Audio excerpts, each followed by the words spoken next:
Hello friends, நம்ம channel இப்போ தான் ஃபர்ஸ்ட் டைம் பார்த்தீங்கன்னா மறக்காமல் சப்ஸ்கிரைப் பண்ணுங்கள்.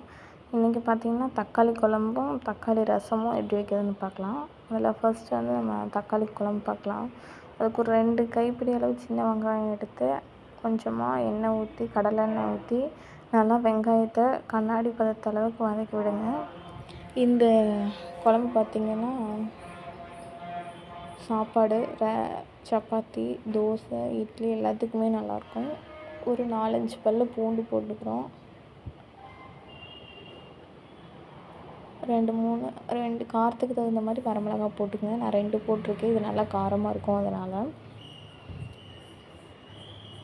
வெங்காயம் பார்த்திங்கன்னா நல்லா வதங்கி வரணும். கூட கொஞ்சமாக கருவேப்பிலை சேர்த்துக்கலாம். கருவேப்பிலை போட்டு நல்லா வதக்கி விடுங்க.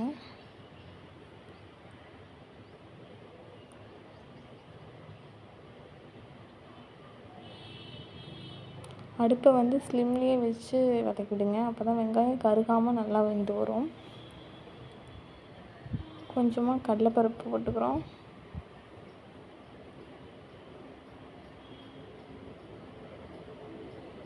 கொஞ்சமாக உளுந்து பருப்பு, தாளிக்கிற உளுந்து இருக்கு இல்லையா, அந்த உளுந்து.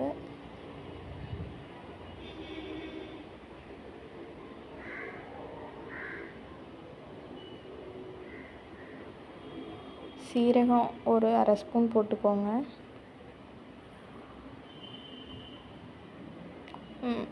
அந்த மிளகு வேணுனாலும் போட்டுக்கலாம். நான் வந்து அந்த சீரகத்துக்குள்ளேயே மிளகு இருந்ததுனால அது வந்துருச்சு. உங்களுக்கு காரம் வேணுன்னா மிளகு போட்டுக்கோங்க. அப்புறமா ஒரு தக்காளி கட் பண்ணி வச்சுருக்கேன். பெரிய தக்காளியாக இருக்கிறதுனால 1, சின்னதாக இருந்தால் 2 போட்டுக்கோங்க. போட்டு நல்லா தக்காளி வந்து வரணும்.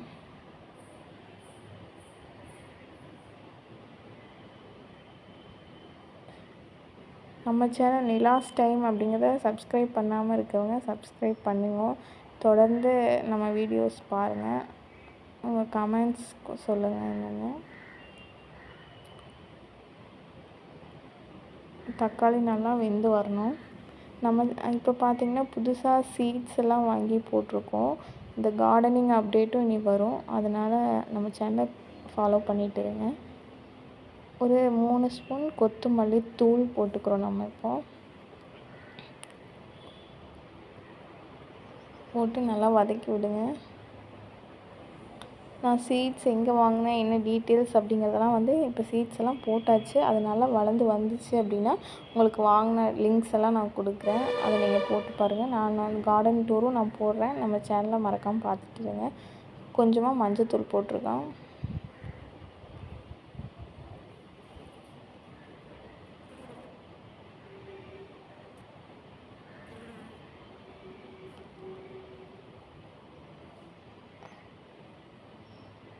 அரை ஸ்பூன் பார்த்திங்கன்னா கறி மசாலா தூள் போட்டுக்கோங்க.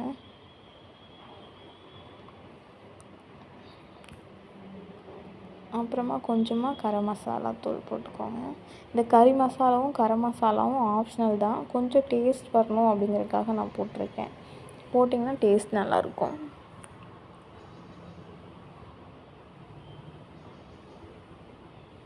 நல்லா வதக்கி அடுப்பு வந்து ஸ்லோவாகவே இருக்கட்டும். அப்போ தான் கறி பிடிக்காது. நல்லா வெந்து வந்ததுக்கப்புறமா ஒரு அரை மூடி தேங்காய் திருவி எடுத்து போட்டுக்கோங்க. இது நல்லா ஆறணும். ஆறினதுக்கப்புறம் நம்ம அரைச்சி எடுத்துகிட்டு வந்து தாளித்து விட்டால் குழம்பு ரெடி ஆகிடும்.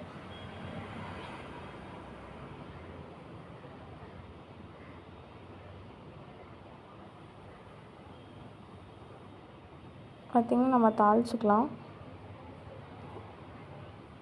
எண்ணெய் ஊற்றிருக்கேன். எண்ணெய் நல்லா காஞ்சதும் கடுகு போட்டுக்கலாம்.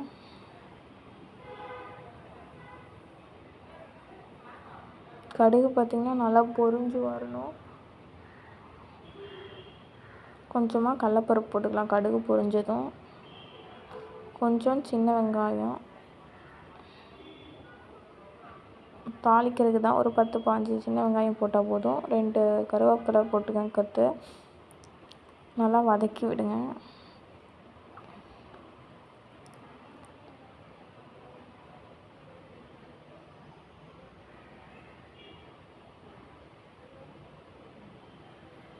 வெங்காயம் நல்லா வதங்கி வந்ததும் கண்ணாடி பதத்துக்கு நம்ம அரைச்சி வச்சோம் இல்லையா, அதை எடுத்து ஊற்றிக்கலாம். தேவையான அளவு தண்ணி சேர்த்துக்கோங்க. இப்போது இந்த குழம்பு பார்த்திங்கன்னா கொஞ்சம் ஓரளவுக்கு கரெக்டான பதமாக இருக்கணும். அதனால் தண்ணி கொஞ்சம் நல்லா சேர்த்துக்கோங்க. நல்லா கொதிச்சா தான் பச்சை வாசனை போகும். அதனாலவுக்கு தண்ணி நல்லா எக்ஸ்ட்ராவே சேர்த்துக்கோங்க. தண்ணியாட்டு இருந்தால் தான் கொதித்து வரும்போது கெட்டியாக வரும்.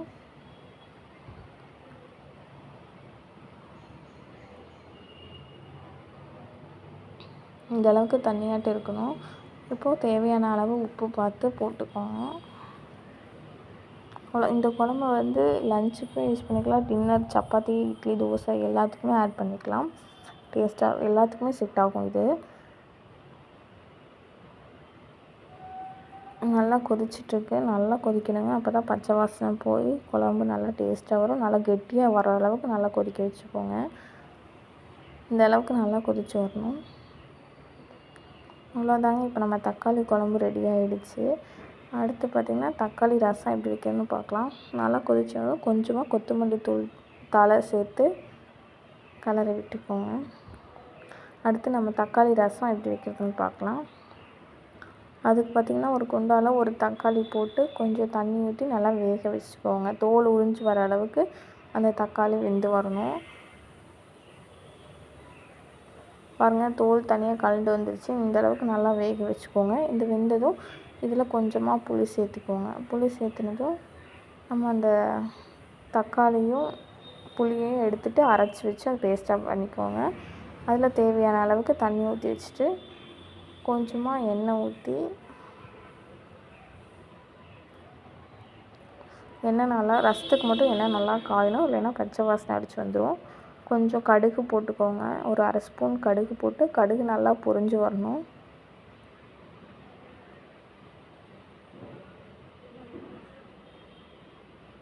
கடுகு பொரிஞ்சதும் 2 பல் பூண்டு, கருவேப்பிலை, ஒரு வரமிளகாய் எல்லாம் தட்டி போட்டுக்கோங்க. நல்லா வதக்கி விட்டுட்டு சீரகம், மிளகு, கொத்தமல்லி 3 போட்டு தனியாக அரைச்சி வச்சுருக்கேன் நான். இது நல்லா பூண்டு நல்லா வதக்கிவிட்டு வாசனை ஓரளவுக்கு வதக்கி விட்டுட்டு நம்ம அந்த சீரகம், மிளகு, கொத்தமல்லி போட்டு அரைச்சி வச்சுருக்க பொடியை வந்து ஆட் பண்ணிக்கோங்க. நல்லா வதக்கி விட்டுட்டு கொஞ்சமாக பெருங்காயத்தூள் போட்டுக்கலாம். பெருங்காயத்தூள் போட்டு அதையும் நல்லா வதக்கி விட்டுட்டு நம்ம அரைச்சி வச்சுருக்கோம் இல்லையா, அதில் அந்த தண்ணியை எடுத்து தக்காளி புளியும் அந்த தண்ணியை எடுத்து உள்ளே ஊற்றிக்கலாம்.